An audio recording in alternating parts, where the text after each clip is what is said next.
हाय 10 class. सो ये शिवानी का paper है मेरे पास, तो मैं उसको चेक कर रहा था। तो कुछ कुछ बहुत गलतियां हैं जिसको सुधारने की ज़रूरत है उसे। आप लोग भी इस चीज़ को ध्यान देंगे ताकि एग्ज़ाम में आपका प्रॉब्लम ना हो। और जो भी बच्चे जो 10th में अपेयर हो रहे हैं वो सब ध्यान देंगे इस चीज़ को। सो फर्स्ट से मैं सेकंड पे चलता हूँ। सबसे पहले तो यहाँ पे 2 फैक्टर ऑफ प्लांटेशन एग्रीकल्चर लिख रखा है इसने। सबसे पहले गलती क्या है यहाँ पे देखिए, ये जो इन लिखा हुआ है एक तरीके से प्रॉपर नहीं है, ये एफ एन लग रहा है। अगर मैं एज ए एग्जामिनर चेक कर रहा हूँ इसको तो मैं इसको पहले ही गलती कर दूंगा। लिखने का थोड़ा तरीका इसको सुधारना चाहिए। अगर इसको पॉइंट में लिखती है तो बहुत अच्छा है, इसने लिखा भी है। अगर मैंने इसको लिखा होगा, चलिए इसको तो मैंने नहीं लिखा है, चलो मैं कोई बात नहीं। अगर इसने ऐसा लिखा है तो और अच्छा कर सकते। तो आपको भी ध्यान देना है कि जब भी आप लिखें तो प्रॉपर लिखें, ये नहीं कि स्टाइल मारने के चक्कर में आप वो थोड़ा सा बिगाड़ दें उसको। ओके, सो सेकंड पे आते हैं। India is a secular country as because constitution give all citizens freedom to practice, ठीक है, इन और religious group given equal rights. यहाँ पर देखो एसएसटी में हमेशा याद रखना कि तुमको पैराग्राफ में नहीं लिखना है। ये मैंने आपको उस दिन भी बताया था जब मैंने की पॉइंट्स वाली वीडियो बनाई थी, और अभी भी बता रहा हूँ कि ट्राई करो उसको पॉइंट्स में लिखने को। अगर इसी चीज़ को यहाँ से यहाँ तक एक पॉइंट बना दूँ और इसको यहाँ से लेकर यहाँ तक 2 पॉइंट बना दूँ तो मेरा ज़्यादा अच्छा रहेगा। India secular country are because या एज बिकॉज जो इसने लिखा है यहाँ से, मैं constitution give all the citizen freedom to practice. क्या प्रैक्टिस करने के लिए तुम बता रहे हो ये भी तो लिखो ना। आपने क्या प्रैक्टिस करने के लिए लिखा है कि किस चीज़ की प्रैक्टिस कर सकते हैं, कॉन्स्टिट्यूशन ने किस चीज़ का आपको राइट दे रखा है। यहाँ पे ये गलती है, इसको सुधारिए। फिर इन इंडिया होगा, यहाँ पे इंडिया और रिलीजियस ग्रुप है गिवन इक्वल राइट्स। यहाँ पे मुझे थोड़ा सा ग्रामेटिकल मिस्टेक लग रहा है इस वाले लाइन में। ये भी इसको सुधारने की ज़रूरत है। ग्रामर पे भी ध्यान देना पड़ेगा क्योंकि इंग्लिश है, तो ये नहीं सोचो कि इंग्लिश से जो ग्रामर है वो इंग्लिश जो सब्जेक्ट है उसी में इम्पॉर्टेंट होता है, नहीं, वो आपका हर जगह इम्पॉर्टेंट आपका रहता है। ओके, सो क्वेश्चन नंबर 24 पे आते हैं। यहाँ पे पहले देखो शिवानी, तुम क्वेश्चन ध्यान से देखो पहले। Imagine that you are, okay, यहाँ पे यू आर है और आपने आंसर में लिख रखा है यहाँ पे वी। यहाँ पे प्रॉब्लम है और गलती हो जाएगा, ये पूरा तरीके से गलत होगा क्योंकि यहाँ पे आपके बारे में पूछा है और आप वी में बता रहे हो उसको। क्वेश्चन क्या था अगर मैं इसको देखूं तो, imagine that you are the village head, okay, suggest any 2 activities that you think should be taken up to increase the income of the villager. चलो अच्छी बात है, इतना तो हिंदी आ ही गई होगी समझ में। यहाँ पे लिखा क्या है आपने, to increase the income of villager, okay. उसके बाद ना कुछ लाइन है वैसा जो इस चीज़ को अट्रैक्ट करे इस आंसर को, और ना ही कुछ अच्छे से लिखा है, तो यहाँ पे भी नंबर कम ही मिलेंगे अगर मिलेंगे भी तो। We should expend the agriculture and provide basic treatment.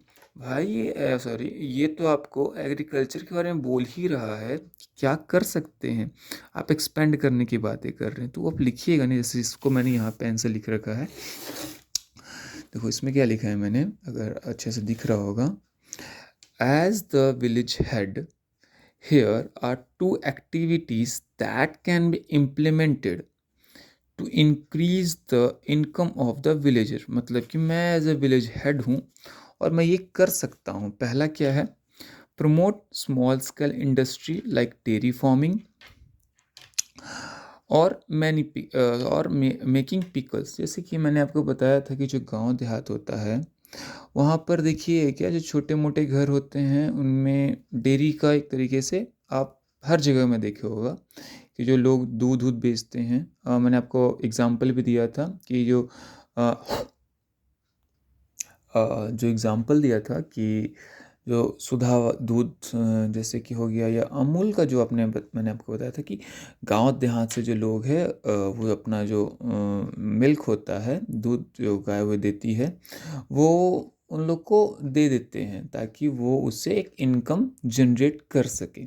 तो मैं गांव वालों को ये सजेस्ट कर सकता हूँ, ठीक है, डेयरी फार्मिंग करवा सकता हूँ, मेकिंग पिकल्स करवा सकता हूँ। मतलब कि अब देखिए क्या है, गांव में आपके पास बहुत अच्छा रिसोर्स है पिकल्स बनाने का, जैसे आम का अचार हो गया, नींबू हो गया, या जो भी आपके आसपास रहे, मिर्ची हो गया, तो आप उनसे पिकल्स बनवा सकते हो और उसको क्या कर सकते हो, मार्केट में बेच सकते हो। इससे क्या हो गया कि इनकम होगी और इनकम ज़्यादा होगी। अब जैसे सेकंड लाइन है, teach villager skill like making pots and weaving to sell in market. मतलब कि मैं उनको कुछ ऐसे स्किल्स के बारे में बता सकता हूँ कि तुम ये सीख लो और तुम इसको मार्केट में जाकर इस्तेमाल करो। यानी मार्केट में इस्तेमाल करने का मतलब क्या है कि आप वो चीज़ सीखिए, बनाइए और मार्केट में जाके बेचिए। देखा होगा क्या आपने, बहुत सारे आपको गुल्लक मिलते होंगे, अगर आपने उस चीज़ को देखा होगा तो मिट्टी के गुल्लक होते हैं, मिट्टी की गुड़ियाँ होती है, बहुत सारी ऐसी चीज़ें होती हैं जो गांव में बनाई जाती हैं, फिर उसको मेलों में बेचा जाता है एक तरीके से, तो मार्केट में ही बेचना हो गया। तो आप ये ऐसा लिखिएगा ना तो अच्छा इंप्रेशन पड़ता है। देखो मैंने क्या किया है, पॉइंट्स में लिखा है, अच्छा है। आपका क्या था, जस्ट यहाँ पे स्टार्ट हुआ, यहाँ पे ख़त्म हो गया, तो उतना अच्छा इम्प्रेशन भी नहीं पड़ रहा है। सेम चीज़ यहाँ पे मैंने भी लिखा है, मेरा एक थोड़ा सा अच्छा इम्प्रेशन अगर आप लोग को दिख रहा होगा तो अच्छा इम्प्रेशन हो रहा होगा, ये लग रहा होगा। तो आप ऐसे लिखिए, पहले क्या है, आपको हेडिंग लिखना है कि हेडिंग किस चीज़ के बारे में आप लिख रहे हो, फिर उसके बारे में पॉइंट्स लिखने हैं, ठीक है। अब आगे देखते हैं। ये तो आपका नेक्स्ट आता है सेक्शन सी। अच्छा, तो यहाँ पर सबसे पहला गलती है, आपने फर्स्ट ही जो है वो आपने कैपिटल नहीं लिखा, स्मॉल लिखा। यहाँ पे आपका गलती, छोटी छोटी गलतियाँ हैं जिसको आपको ध्यान देना पड़ेगा। इसमें आपने एक ही पॉइंट लिख रखा है, यहाँ पे गैप छोड़िए आप इसको लिखने के बाद। हाँ, 28 वाला ये थोड़ा सा ध्यान देने वाला चीज़ है। क्वेश्चन पढ़ते हैं हम लोग पहले। Explain any 3 function of political party. Okay, आपने लिखा है 3 function of political party are. Okay, पहला क्या है, political party contest the election. थोड़ा सा लाइन मुझे समझ में नहीं आया, इसको मैं अच्छे से आपको बताऊंगा क्या लिखना है। It form the government, spelling गलत, क्या लिखा है, government, and run the government. Okay, ठीक है। It promote new policies and program, spelling गलत, यहाँ पे स्पेलिंग ध्यान देना है। Political party shape the public opinion, ये भी कुछ उतना समझ नहीं आया मेरे को क्या लिखा आपने। इसको मैंने अपने भाषा में लिखा है, कि मैं यहाँ पे आपको दिखाता हूँ चीज़ को।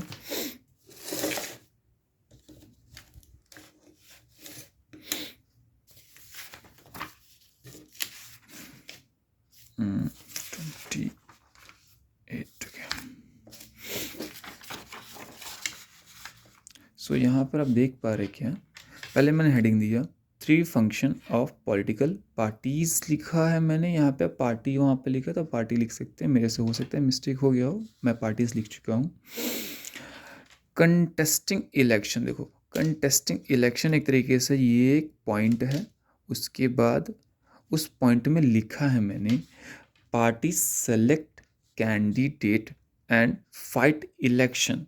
सेम चीज़ आपने यहाँ पे जो लिखा, ये जो चीज़ लिखा है ये वाला, उसको मैंने अच्छे ढंग से लिखा वहाँ पे। क्या पार्टीज जो है इलेक्शन में अपने कैंडिडेट को उतारती है और वो इलेक्शन में फिर उसे लड़ना होता है, तो कंटेस्टिंग कर रही है वो, ठीक है। फिर नेक्स्ट क्या है, फॉर्मिंग गवर्नमेंट। आपने क्या कर रखा है यहाँ पे, ये जो ये चीज़ लिखा हुआ है, it's form the government and run the government to promote new policy and program it promote, okay. तो इसको मैंने एक साथ जोड़ने का ट्राई किया है। I think the winning party form the government and implement policies and program. अगर आप को लिखना चाहें तो आप वो लिख सकते हो। तो इन दो को मैंने एक साथ जोड़ने का ट्राई किया जो आपने लिखा है, और देखो पॉइंट्स में अच्छे से लिखा है मैंने। आपका वैसा पॉइंट क्या कर रहे हो, मैंने आपको उस दिन भी बताया था कि ट्राई करो 1 नंबर या 2 नंबर देने का। ये बिंदु वाला थोड़ा सा अच्छा नहीं लगता है देखा जाए तो आप दे सकते अगर आपका मन हो तो, बट आप 1 2 दोगे तो ज़्यादा अच्छा रहेगा। Okay, so next page. Okay, so next question पे आते हैं। 29, explain any 3 function of reserve bank of India. Okay, ठीक है। आपने क्या लिखा है, major function of reserve bank of India. यहाँ पे मेजर कहाँ से पूछा उसने, यहाँ पे 3 पूछा है उसने, ध्यान देने वाली बात है।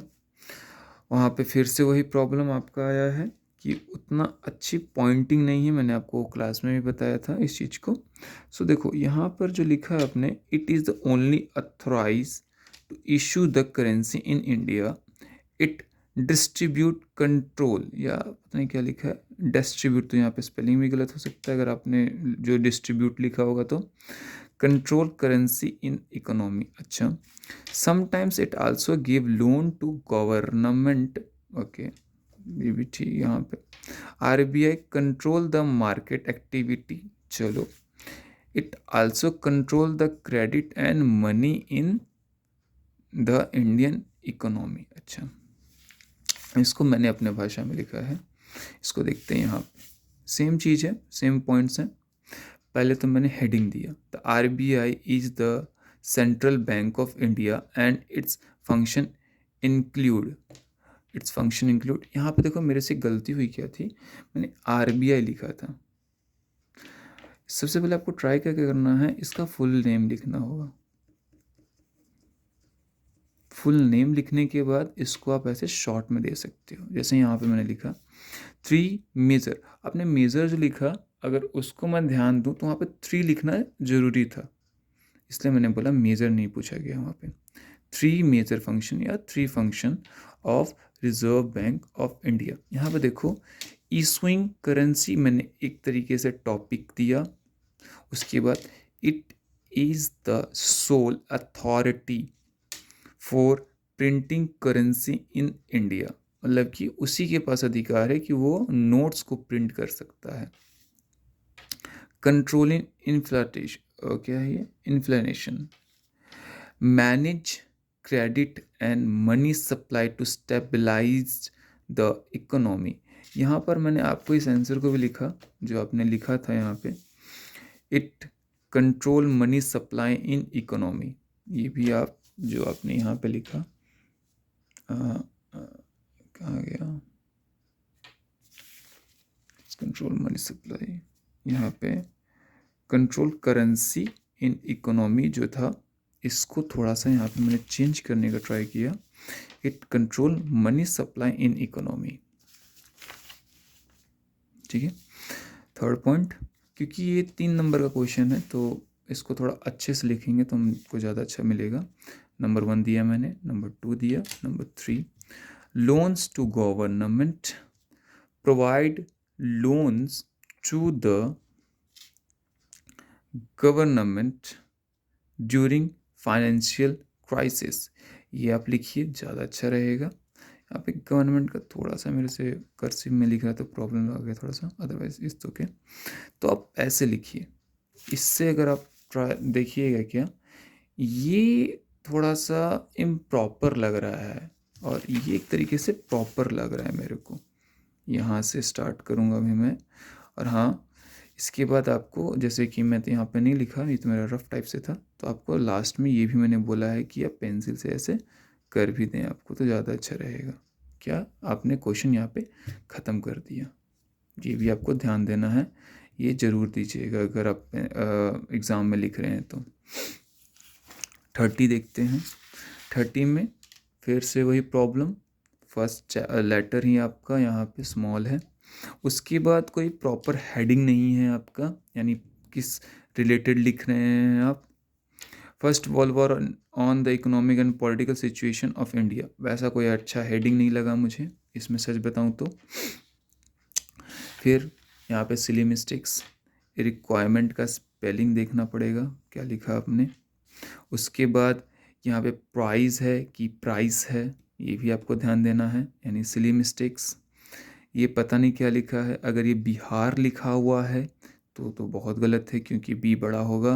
मुझे इतना समझ नहीं आया है क्या लिखा है आपने यहाँ पे। मैंने बहुत ट्राई किया बट कुछ ऐसा खास मुझे लगा नहीं। इसमें BHBIHAR भी लग रहा है मेरे को लास्ट में, या क्या है वो तो मुझे नहीं समझ में आया, इसलिए मैंने उतना ध्यान नहीं दिया।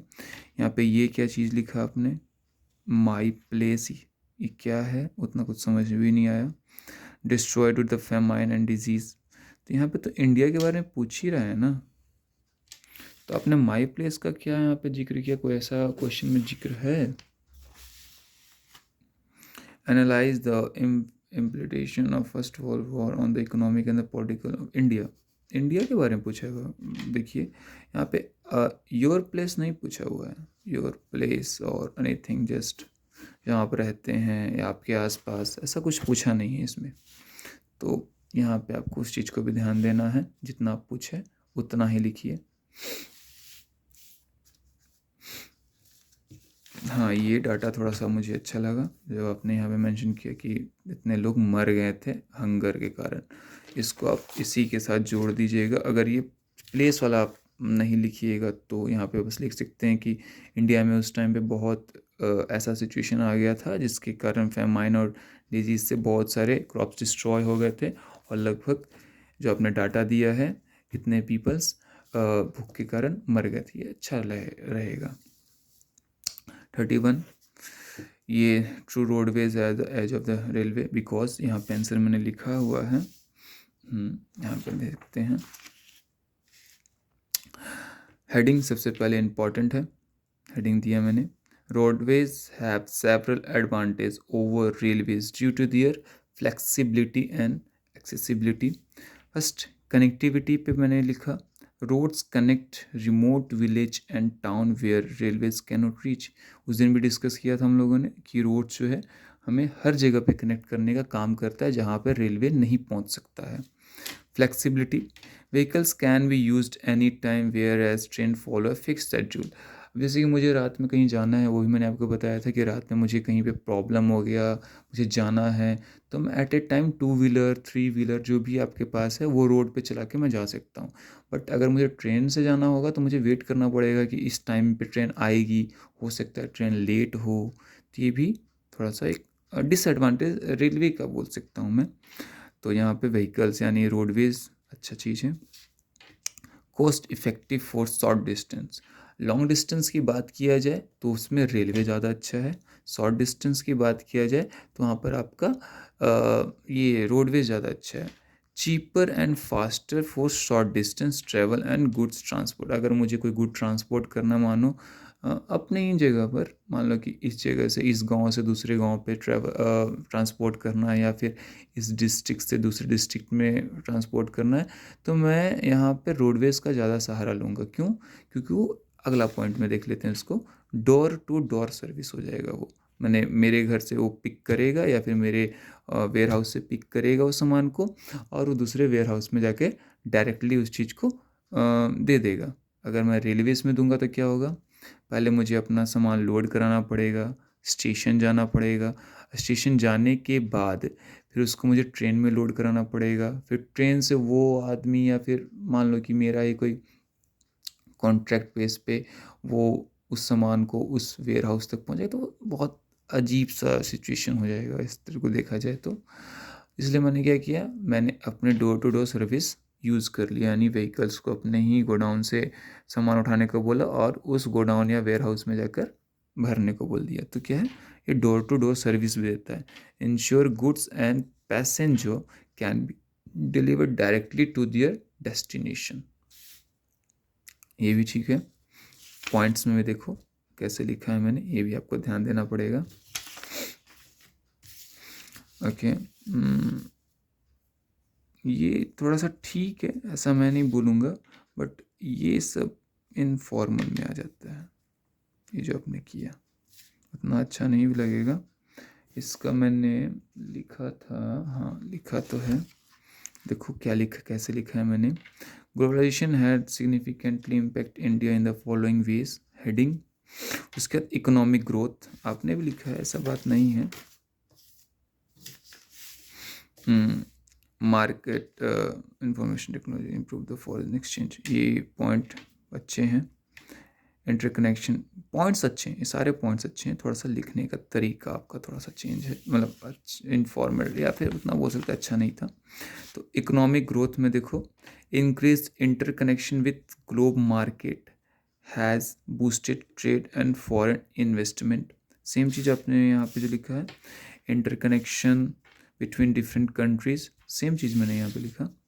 Increased interconnection with globe market यानी other countries has boosted trade and foreign investment. यहाँ पे बस मैंने यहाँ पे पॉइंट मेंशन किया, इकोनॉमिक ग्रोथ। इससे क्या हुआ, इकोनॉमिक ग्रोथ हुआ। अगला टेक्नोलॉजी हुआ, तो चीज आपने भी बहुत अच्छा लिखा है। ड्यू टू ग्लोबलाइजेशन, स्पेलिंग देखो। इंफॉर्मेशन टेक्नोलॉजी वाइड स्प्रेड, ठीक है। इसको मैंने कैसे लिखा है उसको देखते हैं। Due to globalisation information technology wide spread, same, क्योंकि आपका ये पॉइंट मुझे अच्छा लगा। फिर क्या था, फॉरेन एक्सचेंज आपने यहाँ पे लिख रखा है। Globalisation leads to improve in foreign exchange of goods, same चीज़ यहाँ पे भी लिखा मैंने, बट यहाँ पे मैंने पॉइंट्स दे दिया। Foreign exchange, globalisation leads to improve foreign exchange of goods, point अच्छा था, दोनों पॉइंट अच्छे थे। बस आपको ट्राई करना था कि इसमें ये दो अगर आप मेंशन कर देते ऐसा तो अच्छा बन सकता था। पॉइंट्स दोनों अच्छे, सारे अच्छे थे इस वाले में। और कोई क्वेश्चन, ऐसा तो मुझे नहीं लग रहा है आपका और कोई क्वेश्चन। हाँ, नीचे वाले में एक बात बताना था कि अगर आपको नहीं लिखना है तो पॉइंट्स मत मेंशन करो, गैप छोड़ दो, वो चलेगा। पॉइंट मेंशन करोगे तो थोड़ा सा गलत इम्प्रेशन पड़ता है आपका कि बच्चे को आता नहीं था छोड़ दिया, ये उतना अच्छा नहीं लगता है। तो बोले आपको उसके लिए स्पेस रहने दो, बाद में याद करोगे तो ठीक है, नहीं याद करोगे तो स्पेस ऐसे ही जाएगा, कोई दिक्कत नहीं है। बट ये पॉइंट मेंशन करने की आपको उस टाइम पे ज़रूरत नहीं है जब तक आप आंसर पूरा नहीं लिखते हो। बाकी वैसा तो ये तो आपका केस स्टडी है, तो ऐसा कोई दिक्कत नहीं रहे, इसमें भी ठीक ठाक रहा। सो देखो, इन सब बातों को ध्यान देना है अच्छे से, ज़्यादा टाइम नहीं है आपके पास। सो ध्यान दीजिए, छोटी छोटी आपकी भी मिस्टेक्स हो रही हैं तो ये अच्छी बात नहीं है एक तरीके से, ठीक है। और अगर कोई प्रॉब्लम होगा तो आप मुझे बता दीजिएगा, मैं ट्राई करूँगा उसको ताकि मैं सॉल्व कर सकूँ एक तो, क्योंकि कंडीशन ऐसा कुछ देखते हैं क्या होता है। अब आप लोग का एग्ज़ाम भी चल रहा है तो उस पर भी आपको ध्यान देना पड़ेगा। टेस्ट हैं आपके, बोर्ड्स बोर्ड्स आ ही चुके हैं, क्या बोलूँ अब तो स्कूल में भी जो चल रहा है एग्ज़ाम्स उस पर भी ध्यान दीजिए और मिस्टेक्स पे भी ध्यान दीजिए, क्योंकि ये मिस्टेक्स अगर आप इसमें कर रहे हो तो कंफर्म है आप साइंस में भी करते होगे, इंग्लिश में भी करते होगे, सो वो ठीक नहीं है। एसएसटी में तो बहुत सारा ऐसा चीज़ है जिसको आपको ध्यान देना है। सबसे पहले हेडिंग्स ध्यान देनी है, हेडिंग्स प्रॉपर दीजिए, स्पेलिंग मिस्टेक्स कम करो, पॉइंट्स में लिखो। आप और अच्छा लिख सकते हैं चाहे तो, बाकी तो अच्छा है पहले से। तो ध्यान दो, क्वेश्चन में पूछा क्या गया है वो भी ध्यान देना है। हाँ, और कुछ यहाँ पर और भी थे। आपके टिक द करेक्ट में मैंने ध्यान दिया कि टिक द करेक्ट में सबसे पहले देखिए मेरा एक रह गया, ये वाला नहीं कर पाया मैं, दिमाग से निकल गया। मैंने अभी जस्ट देखा इस चीज़ को। यहाँ पे जो आपने लगाया है लैटेड सॉइल डेजर्ट, ये नहीं होगा क्योंकि एलुवियल सॉइल आपका गैंगटिक प्लेन्स में पाया जाता है। ये सही है, ये सही है। एलुवियल सॉइल गैंगटिक प्लेन, क्योंकि ब्लैक सॉइल डेक्कन प्लेट्यू में, एरिड सॉइल डेजर्ट एरिया में, लेट्राइट सॉइल हाई रेनफॉल या वेस्टर्न घाट के आसपास पाया जाता है। ये ठीक है। तुंगभद्रा कर्नाटका होगा। और तो ऐसा कुछ क्वेश्चन नहीं था। एक ये था, ये मैंने लिखा था क्या, मुझे याद नहीं आ रहा है। आई थिंक नहीं लिखा है मैंने इसको।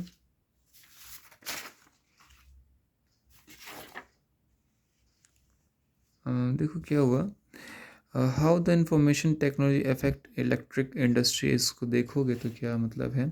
सिंपल से देखो, इलेक्ट्रिक इंडस्ट्री में आप जो इलेक्ट्रिक अप्लाइंसेस यूज़ करते हो आजकल, मोबाइल हो गया, स्मार्ट वॉचेस हो गए, वहाँ पे आईटी ने बहुत हेल्प किया है। अगर आईटी नहीं होता तो इतना वास्ट नंबर ऑफ मोबाइल नहीं क्रिएट होता, मतलब मैन्युफैक्चरिंग हो पाता। एक तरीके से देखा जाए तो आईटी आपका एक तरीके से हर जगह पे फैल रहा हुआ है। कैमराज ले लो, आईपी कैमरास ले लो, या फिर आप कोई भी चीज़ उठा के देख लो। आजकल फैंस में भी अब क्या है कि आप फ़ैन या गीज़र को भी अपने फ़ोन से कंट्रोल कर सकते हो। तो क्या है, वो इलेक्ट्रिक इंडस्ट्री में आईटी ने क्या क्या किया है उसके बारे में आपको लिखना है कि इसने बहुत चीज़ें ऐसी की हैं जिसके कारण हमारा प्रोडक्शन या मैन्युफैक्चरिंग बहुत तेज़ी से बढ़ गया है। लोग ज़्यादा से ज़्यादा यूज़ कर पा रहे हैं आजकल। ये सब आपको लिखना पड़ेगा थोड़ा सा। नहीं होगा तो इस क्वेश्चन पे हम देखेंगे बाद में। अगर नहीं समझ में आएगा तो आप मुझे कमेंट कर दीजिएगा या मैसेज कर दीजिएगा, मैं देख लूँगा उस चीज़ को। और तो वैसे मुझे लग नहीं रहा है कुछ है बाकी।